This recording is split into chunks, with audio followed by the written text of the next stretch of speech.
नमस्कार।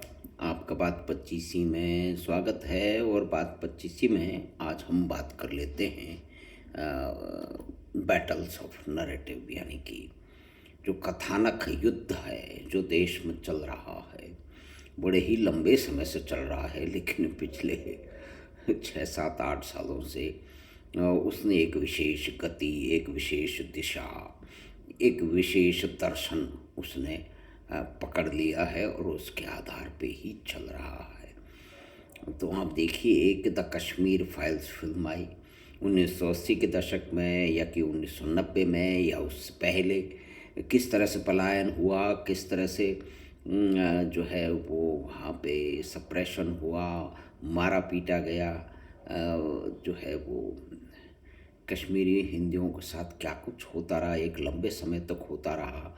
और ये पलायन कोई पहला या दूसरा पलायन नहीं था, या 7वां या 8वां पलायन था। अगर हम इतिहास में जाएं तो उसको देख सकते हैं, समझ सकते हैं और उसके कारण को भी समझ सकते हैं।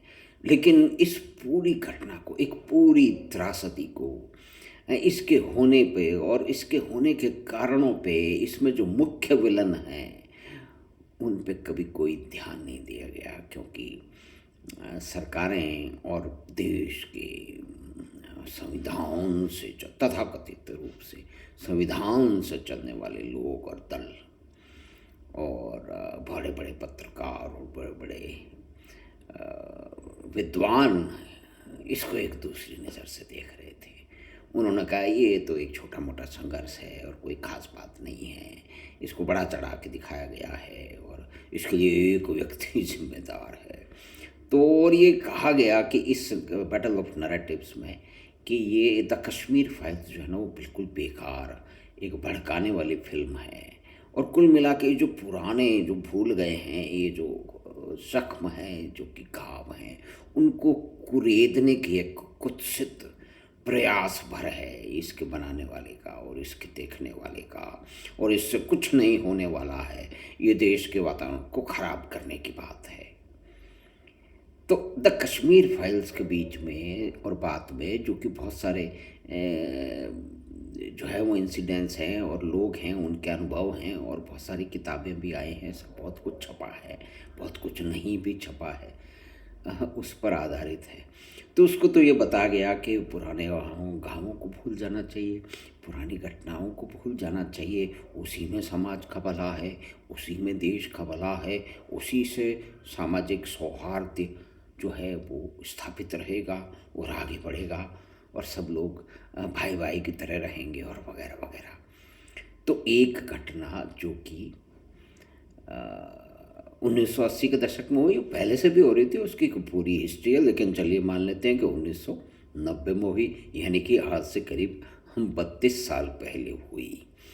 तो उसको तो पुराने घाव की बात संज्ञा दे दी गई, लेकिन एक जो 22 साल पहले जो घटना हुई और उसके अंदर कोर्ट के भी जो है वो निर्णय आ गए, लोगों को सज़ा मिल गई, कुछ लोग भगोड़ा साबित हुए और ये बताया गया कि उसमें क्या कुछ हुआ। वो 2002 में जो गुजरात में जो कुछ हुआ, उसके अंदर एक व्यक्ति को, यानी कि मुख्य रूप से प्रधानमंत्री नरेंद्र मोदी को एक टारगेट किया गया। वो 20 साल से 22 साल से लगातार उसका हो रहा है, और कौन लोग ये कर रहे हैं ये आप और हम सब लोग जानते हैं।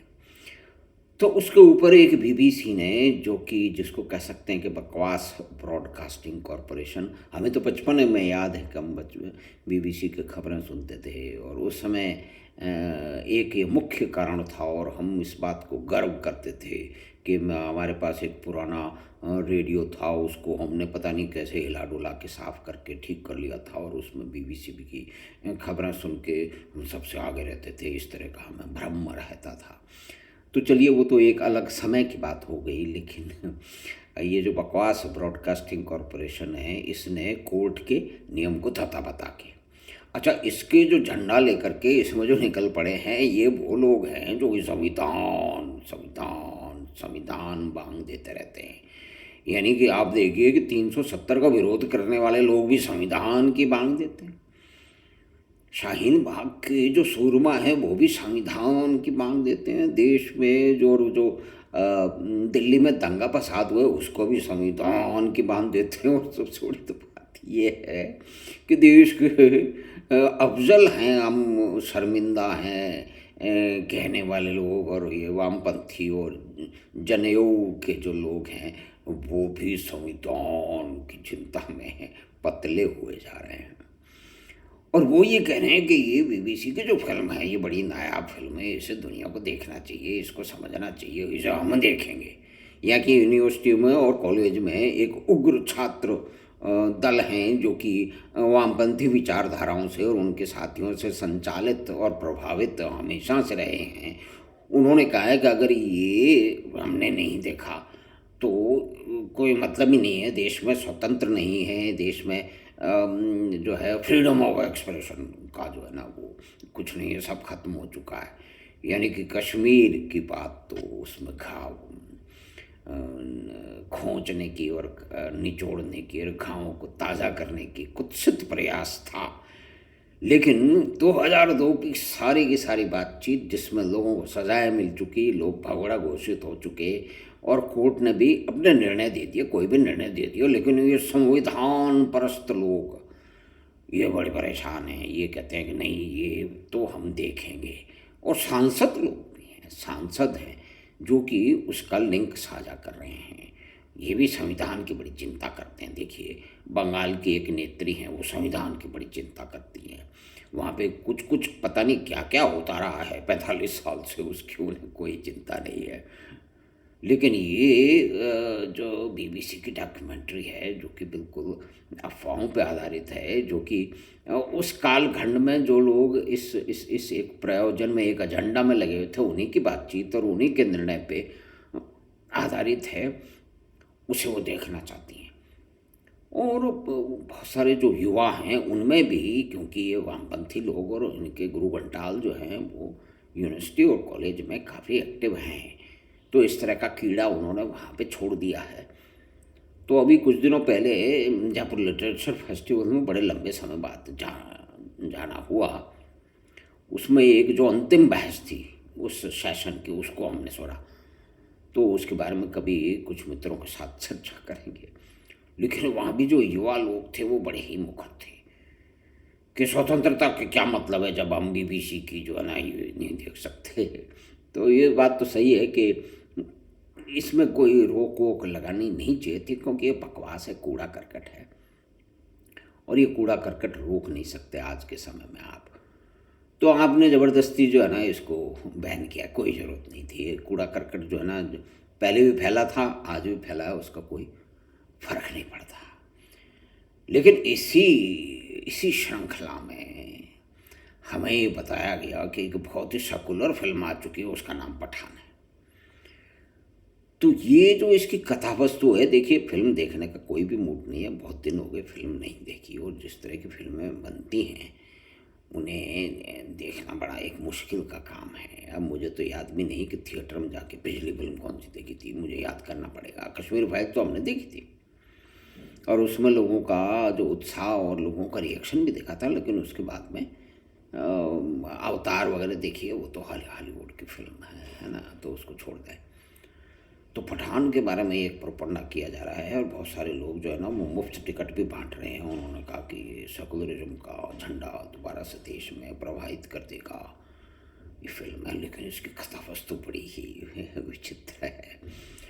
और देखिए किस्से कहानियों पे फिल्में बनी जाती हैं, उसमें कुछ भी हो सकता है, लेकिन कोई सीमा तो होगी कि आप कितना एब्सर्ड, कितनी घटिया और कितनी बेतुकी बातें आप उस कहानी में पिरो सकते हैं।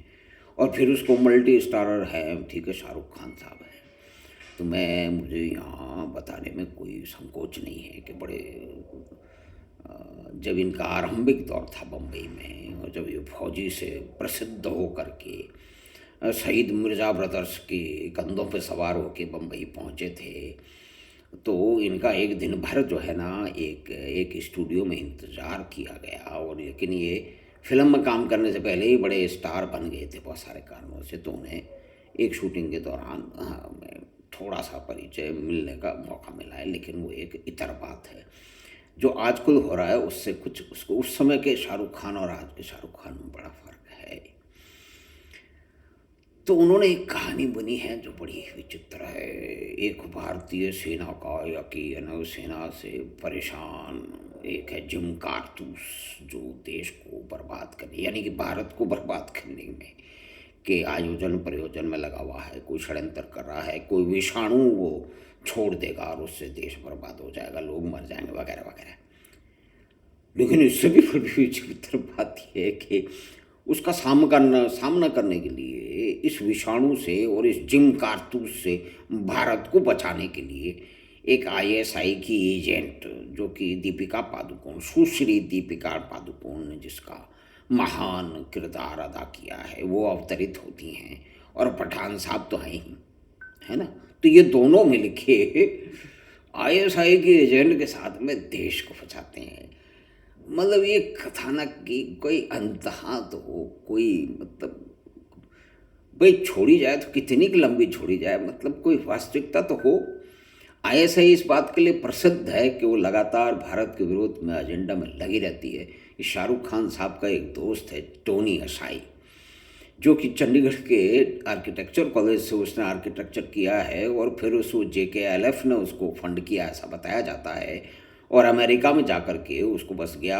और इन भारत के, और ये भी एक विचित्र बात है कि भारत के जो मेन सितारे हैं, इनकी जो सितारा नाइट्स होती हैं बड़े एक लंबे समय से विदेशों में, चाहे वो इंग्लैंड हो, अमेरिका हो, ऑस्ट्रेलिया, न्यूजीलैंड या यूरोप कहीं भी हो, वो पाकिस्तानियों द्वारा जो है ना प्रायोजित होती हैं, आयोजित होती हैं। तो देखिए कितना अमन की आशा टाइप का एक प्रोग्राम है।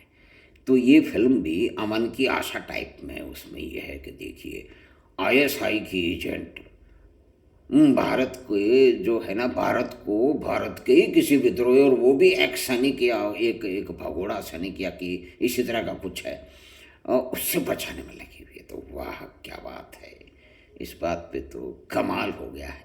लेकिन हिंदी फिल्म इंडस्ट्री, जैसे कुछ लोग बॉलीवुड वगैरह करके बोलते हैं, तो ये बॉलीवुड बॉलीवुड में तो इस बात का कई मित्रों से भी कहा जो कि फिल्म और टेलीविज़न में काम करते हैं कि ये बहुत ही घटिया उद्बोधन है, ये बहुत ही घटिया परिचय है कि दुनिया में किसी भी देश में कोई ऐसा फिल्म उद्योग नहीं है जिसने अपना नाम हॉलीवुड की तर्ज पे रख रखा है, वो उस पर इतराता भी रहता है।